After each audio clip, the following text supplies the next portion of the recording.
Ganda sa Senado ang mga tiwaling kapulisan na sangkot sa iba't ibang ilegal na gawain. Sa isinagawang pagdinig, inilantad ang mga ebidensya laban sa mga pulis na ito, kabilang ang pagkakasangkot sa drug trade, panghingikil at pang-aabuso sa kapangyarihan. Lumabas sa imbestigasyon na ilang matataas na opisyal ng pulisiya ang umano'y protektor ng mga sindikatong kriminal, dahilan upang mas lalong lumala ang katiwalian sa loob ng hanay ng mga kapulisan. Ayon sa mga testigo at whistleblower, ang mga tiwaling pulis ay nagtutulungan upang mapanatili ang kanilang mga iligal na operasyon. Isa sa mga pinakamabigat na akusasyon ay ang umano'y proteksyon sa pinagbibigyan ng mga pulis ang mga drug lords kapalit ng malaking halaga ng pera. Dagdag pa rito, ilang pulis din ang itinuturong sangkot sa mga extrajudicial killings at pagtatanim ng ebidensya laban sa mga inosenteng mamamayan. Ang mga revelasyon na ito ay nagdulot ng matinding galit mula sa publiko at nagtulak sa mga senador na paigtingin ang imbestigasyon at panagutin ng mga sangkot. Samantala, kasabay ng paglabas ng mga impormasyon na ito, itinuro naman ng ilang grupo si Pangulong Cotin Jr. bilang mastermind ng mga nakakagimbal na pangyayari sa bansa. Ayon sa kanila, ang kawalan ng aksyon mula sa administrasyon ay indikasyon ng pakikiisa o pagpapabaya sa mga tiwaling gawain. Nananawagan ng mga senador ng iba't ibang sektor na agarang kumilos ang gobyerno upang linisin ang hanay ng kapulisan at tuluyang tapusin ang katiwalian. Patuloy nating tututukan ang mga susunod na hakbang sa Senado at ang mga aksyon mula sa Palasyo ng Malacanang. At yan nga ang balitang ating pagkakatutukan. Ngunit bagong lahat, siguraduhin mag-subscribe at i-hit ang notification bell para sa patuloy na pagtutok sa mga silip ng bagong balita sa tunay na boses ng masa.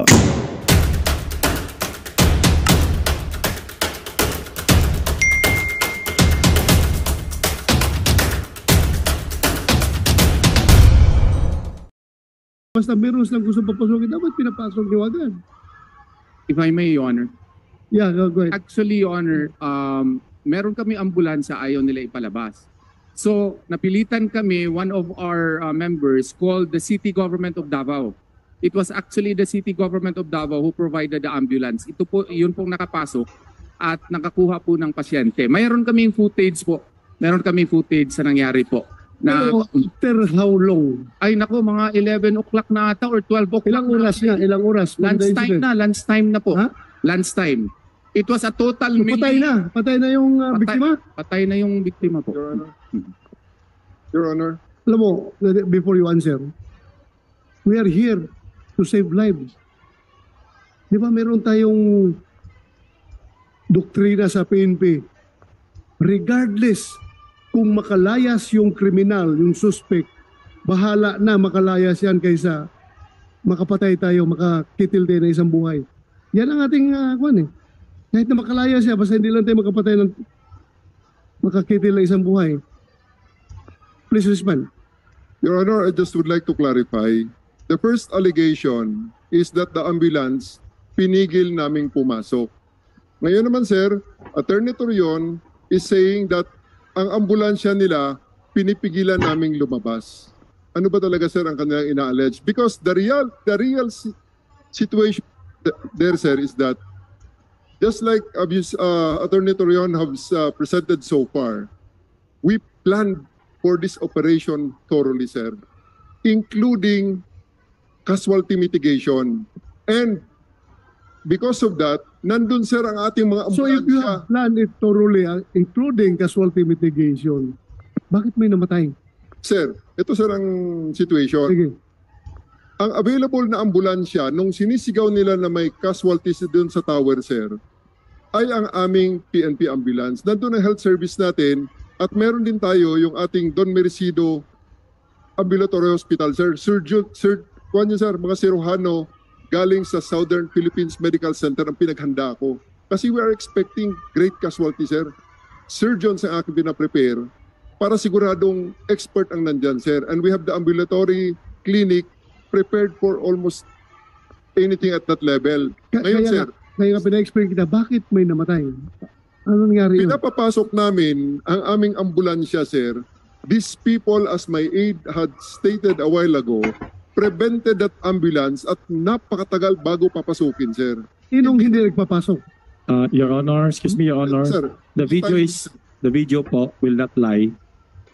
The video will not lie at Torre. Hinarang po nila, Your Honor, yung ambulansya namin. Hinarang po Please. nila. Order. Hindi tayo magkaintindihan dito. Let us not take sides muna, ha? Let's hear properly. Huwag muna tayo mag-take sides. Sige. Sir, napakarami ng panahon na iba-ibang mga ambulansya na ang gumalaw.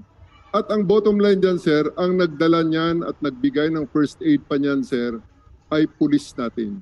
Using the PNP ambulance. Kung anong oras nila kinuha yan, sir, lahat, sir, second day, third day, fourth day, may mga ambulance, sir. Because one of the information that we received is that Mr. Kibuloy is already wearing nurse's garbs and will use an ambulance to get out of the compound. Isa lang naman, sir, ang bottom line dito.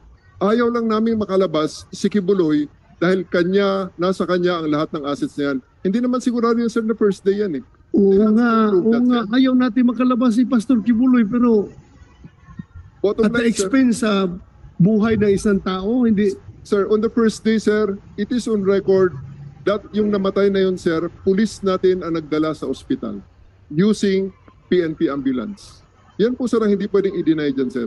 Your Honor. Unless na meron silang ibang ebidensya. Yeah, go ahead. Sandali. Hindi po ma-deny ni Mr. Torre yung video. Hinarangan talaga nila yung ambulance na nagmatigas po sila, Your Honor. Sawang-sawa naman kasi kami sa kasinungalingan. Yung sinabi po niya, Your Honor, na si Pastor magdamit ng nurse, marami po sila. Pwede po nilang i-check yung van. Lahat po na sasakyan po i-check. May checkpoint pa po sa labas eh. I-check nila lahat po eh.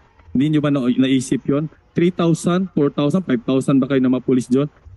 Kahit i-check nila lang po yung laman ng van at padaanin nila, Your Honor, for humanitarian reason. Wala ba sila mga puso?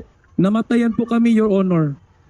Namatayan po kami. Tapos ang galing-galing po magpalusot po ng ating magiting na general. Ayan po, hindi po maglayang video. Hinarangan nyo po ng CDM personnel nyo. Grabe po, halos agasaan na lang yung mga personnel po ninyo, Torre. Sandali. Yung hinarang na ambulansya, nakalusot ba yun eventually? Yan. Nakalusot from that barricade? Ha? As we speak, yung tinan mo yung video, yan, hinarangan. Ituloy natin. Tuloy, play. Lumusot ba yan from that barricade? Pero nakalusot. Sino nag-drive? So nakalusot siya. Pero hindi yan nagamit doon sa pag-rescue. Yung pagharang na ambulansya na yan, saan ngayon ang victim? Nandoon pa sa loob? Nasa loob pa? Yung nag-collapse na victim. Ha? Kasi sabi nila, police daw ang nag-rescue. Ang nagdala sa hospital, police. Using your own ambulance. Yes, sir. Kayo nagdala. Yes, sir. Yes.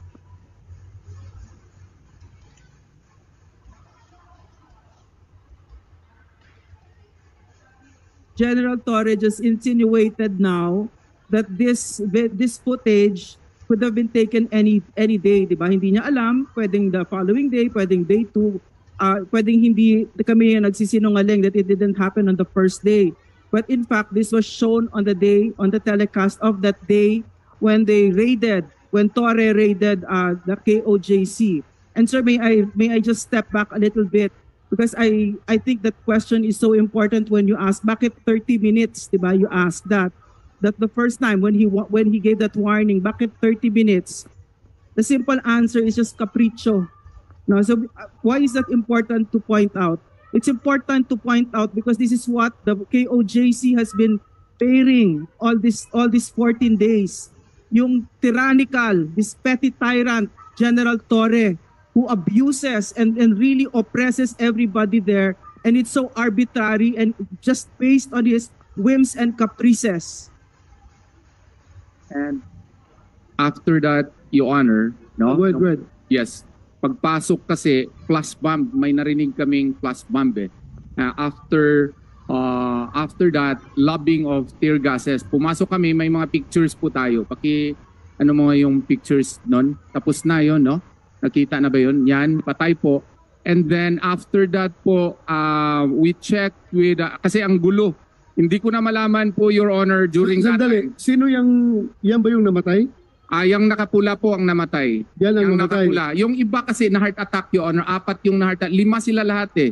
4 yung na heart attack po during that time. Akala nga namin 7 yung namatay. Nag-report yung SMNI kasi sa kadaming naming i-attend, no? Na misreport 6 ata or na-revive yung iba, no?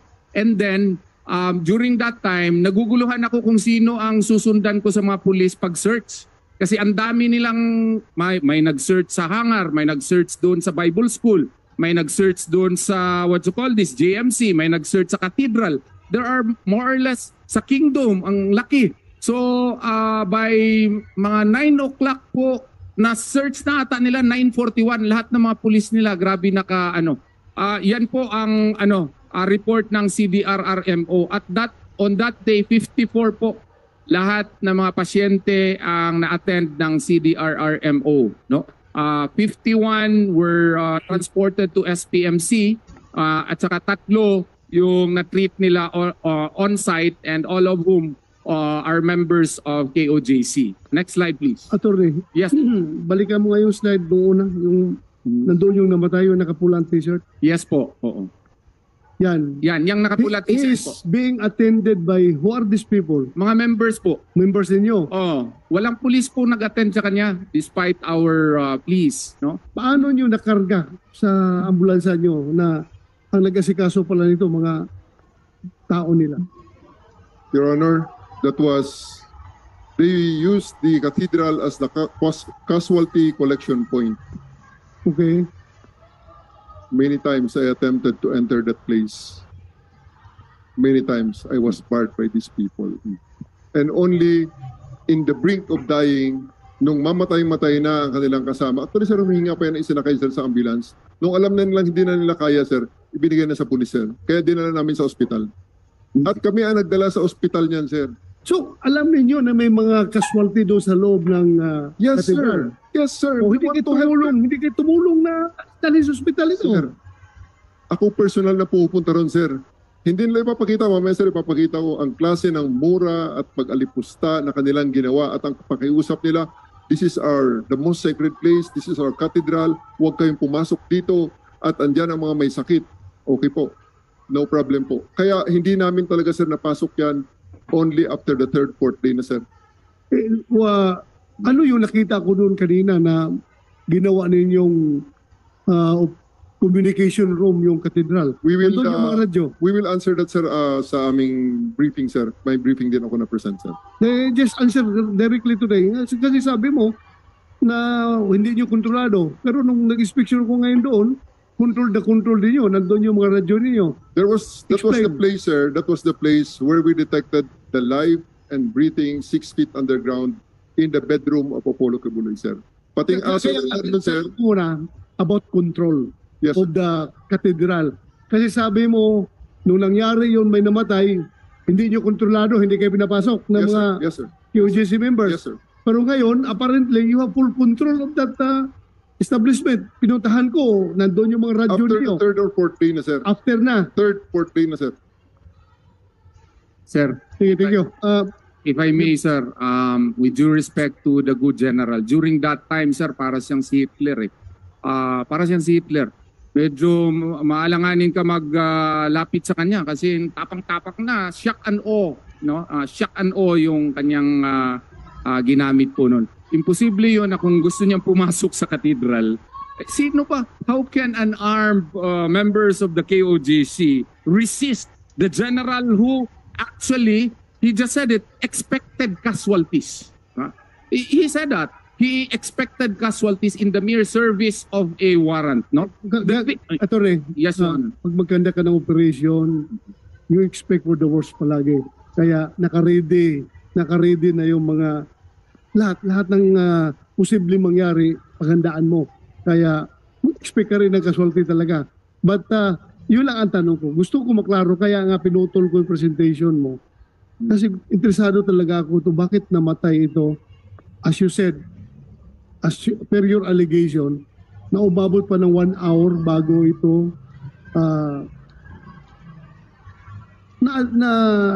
nabigyan ng pansin. Apparently because hindi nyo mapuntahan dahil hinarangan kayo ng pulis. Ngayon, ang pulis nila nagsabi na sila nagdala sa ospital, pero yun pala, after nung na-determine nyo sa loob na mukhang malabo na ito, kailangang dalhin na ng ospital. Am I correct with that understanding? Mr. Chair, Yes. ang nangyari po doon, di ba madaling araw?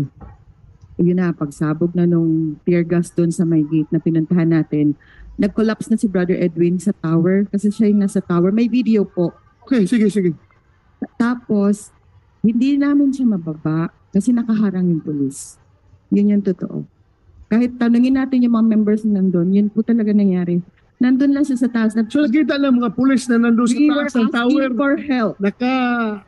Andun siya sa tower, kung makita niyo kanina yung may mga... sino mga tao mo doon sa tower? Wala, ang mga pulis nakaharang sila, nakabarricade. Oh. That tower, sir, is occupied by TOJC, sir. Hindi lang naman mag-isa, sir, ang tao doon sa taas. At hindi na, yun actually, sir, ang mga May defenses. kasama siya doon sa taas. We will actually, yes, sir, we will address that, sir, in the presentation that we will present later. Okay. In the Hindi video, pala, sir. hindi tayo mabag down dito sa issue na yan. Please continue, Atty. Torion. Sir, may I say something, sir? Yes, go ahead, ma'am. Sorry. I'm Attorney Diana Tolentino Fuentes. We have here, sir, Engineer Lito Zapanta from the Kingdom of Jesus Christ. He is one of the persons who suffered a heart attack. Good afternoon po, Mr. Chair. Good afternoon. Opo, nung time po ng pag-attack nila, andun po ako sa hangar sa likod. Ngayon po, nakita ko, nasaksayan ko yung pagputol nila pagkat nila ng bakod. Kaya hinarangan ko po, kinausap nila Basko doon pagkaputol nung bakod, dahil manipis lang, kinausap ko po yung nagsasalta sa megaphone. Sabi ko, meron po kaming pintuan sa harap, bakit di po kayo doon pumasok?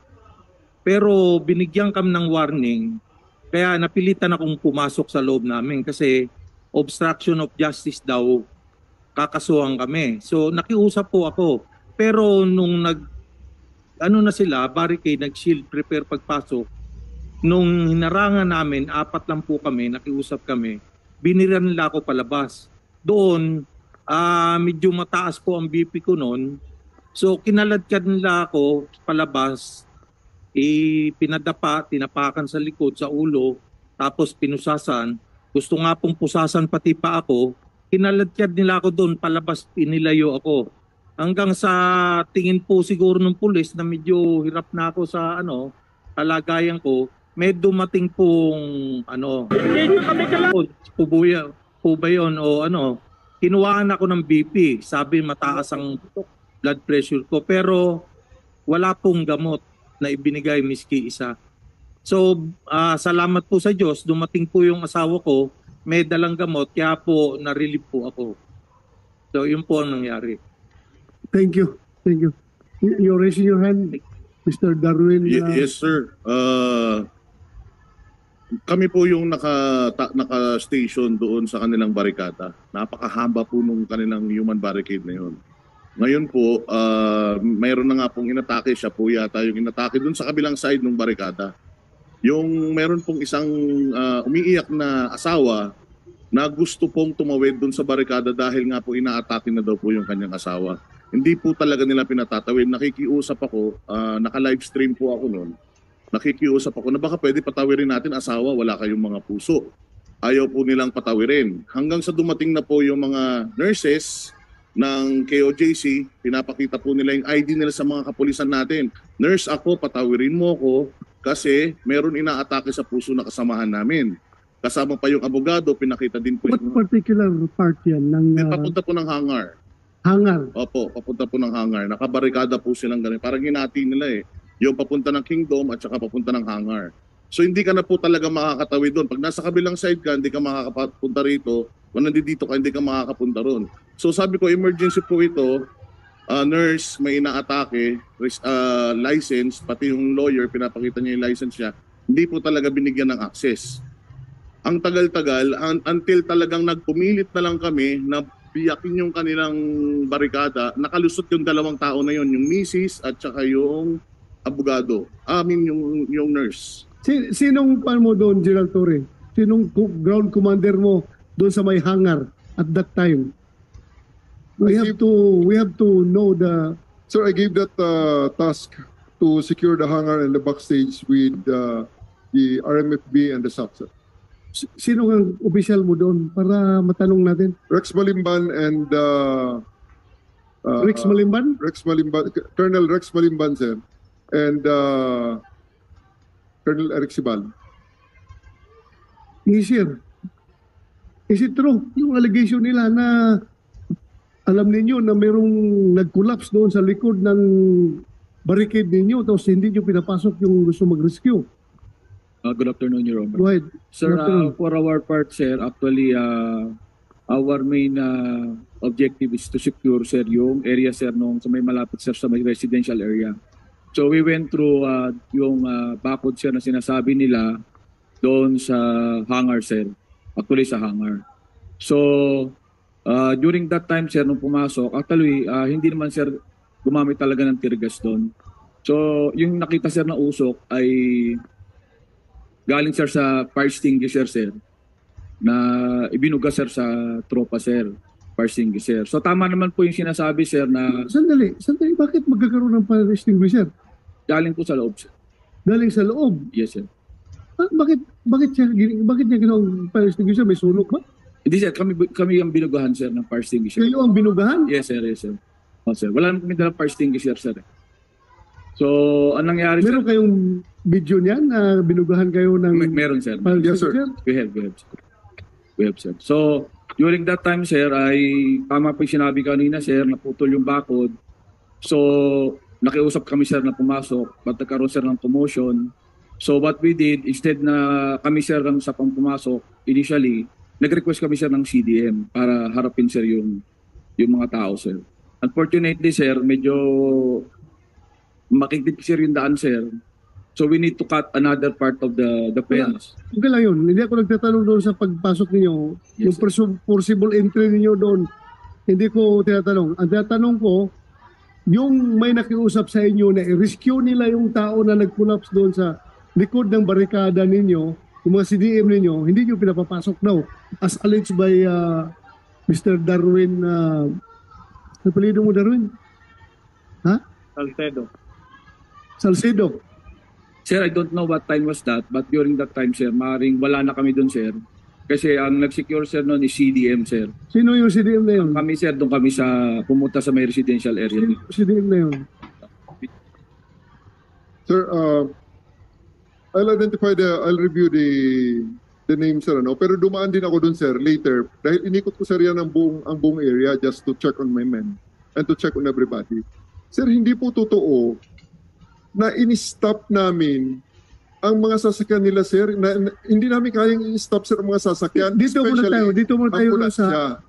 muna tayo. Pinag-usapan natin yung sa hangar. Opo, na sir. may nag-collapse daw sa likod. Opo, sir. Kukunin nila, nandun yung asawa, nandun yung mga doktor, nurses, ayaw Sir, papasukin. that is impossible. Kasi, sir, they can freely move around.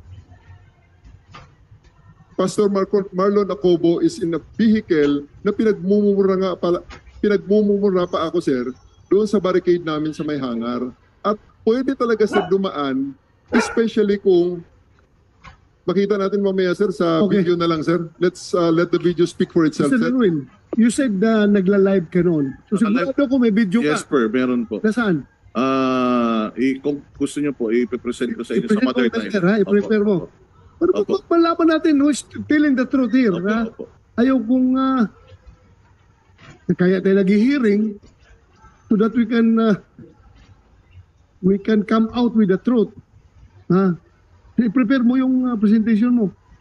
Mr. Chair, Yes, go ahead. can we please have I don't know how this hearing goes like this, but I would like to request, if it's possible, to have a count for the lies that General Torres caught saying, like for the past how many minutes pa lang, nakailang sinungaling na siya. And this is important because this is a Senate hearing, and if he has that arrogance and that impunity to lie to senators, then what chance do we ordinary citizens have with a man holding a gun? Well, I can tell you with all clarity na regardless kung siya ang regional director ng PRO 11, if I find him lying before this committee, I can cite him in contempt. Oh, Mr. Chair, the slide. Leave it to me to determine the lies. Okay, Mr. It's Chair. not for you to determine the lies. It's for us, Okay. the committee. Huh? Okay. So if I Thank you. may continue, Your Honor. Yes, go ahead. So during that time, SPMC reported 51 patients all in all, Your Honor, including 3 patients who refused to be transported, who were treated there in the site only. And then at 5 o'clock in the morning, that is actually the report of CDRRMO. And then at 5 a.m., Your Honor, it was total melee because omnibus searches were actually done on every nook and cranny of the compound. They searched everywhere, Your Honor. I really had a hard time as to which group I would go, Your Honor, because I was at a loss. There were so many of them and they were conducting searches at the JMC FI school building, at the cathedral, the private quarters of the KOJC members, the Kingdom, the Bible School, the hangar, the Medina area, Your Honor. And this would prove, Your Honor, that since they were armed with an arrest warrant only, then supposedly an omnibus search is not allowed. At 6:15 a.m., Your Honor, even I was prevented from entry, Your Honor. That is the barrier blockade by truncheon-wielding policemen, Your Honor, because I would like to see for myself what was going on in the hangar, Your Honor, but I was prevented during that time, Your Honor. And that is, I have a video of that, and I provided that as part of the barrier in going to the hangar. I heard that there was a general there or something who was in the hangar, Your Honor, together with some colonels. And I wanted to see for myself what they were doing, because if they are armed with a search warrant, then under Rule 126, there should be witnesses, Your Honor. But in this case, even witnesses were not allowed. Let's go to, and then, next slide, please. And then after that, Your Honor, and then the PNP placed a tent at the entry point, Your Honor, and they utilized it initially as their advanced command center. They used that, and then General Torre was shooting orders. He has this very nice coach, Your Honor, air-conditioned PNP vehicle in front of that, Your Honor, a few meters away from that. And they were controlling the gates, preventing the entry of KOJC members and other individuals, including the media, Your Honor. And there were times that even my associates and the lawyers of Attorney Tolentino, Your Honor, were prevented from entering the compound. Next slide, please. And even there was even an instance, Your Honor, where the executive head of the Kingdom of Jesus Christ was prevented entry, Your Honor. On day 2, Your Honor, this is day 2, at 6 o'clock to 7 o'clock in the morning, an identified PNP staff member, Your Honor, pepper sprayed the member of the Board of Administrators of KOJC, Your Honor. We are still determining the name of this person, Your Honor, because we already have an affidavit complaint. But Pakibalik mo nga yung, Yes, Your Honor. yung slide na yan. Balik mo. we May would like police- to know the identity of that person, Your Honor. Pakibalik. Yung may mukha ng pulis na nag-pepper spray. Yan. Yan po ang nag-pepper spray po sa kay... General Torre, sandali. Nakita mo ba yung video nito? Ako nakita ko eh. Yes, sir. Si... Ikaw yun? Ma'am Nori. Eleanor Nori Cardona.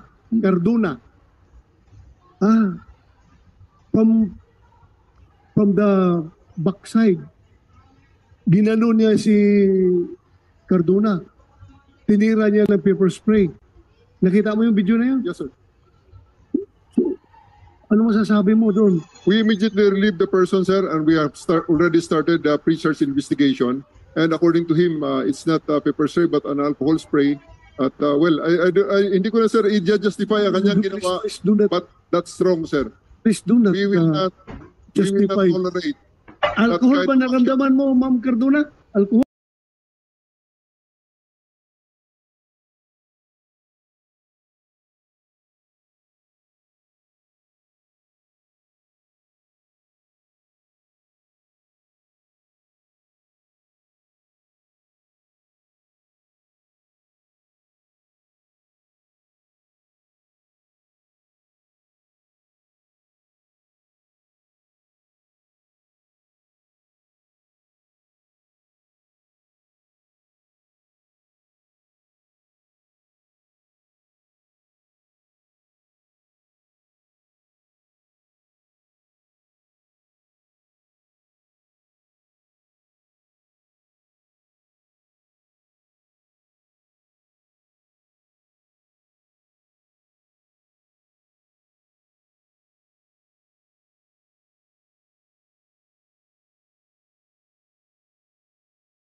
Magandang balita ang hatid namin sa inyo ngayong araw. Sa pagtatapos ng aming balitaan, nagbigay kami ng mga mahalagang impormasyon. Maraming salamat sa pagtutok at pagsuporta sa aming programa. Huwag kalimutang manatili sa mga susunod na araw para sa mga bagong balita at mga kwento na dapat nating abangan. Mula sa Boses ng Masa, magandang araw Pilipinas!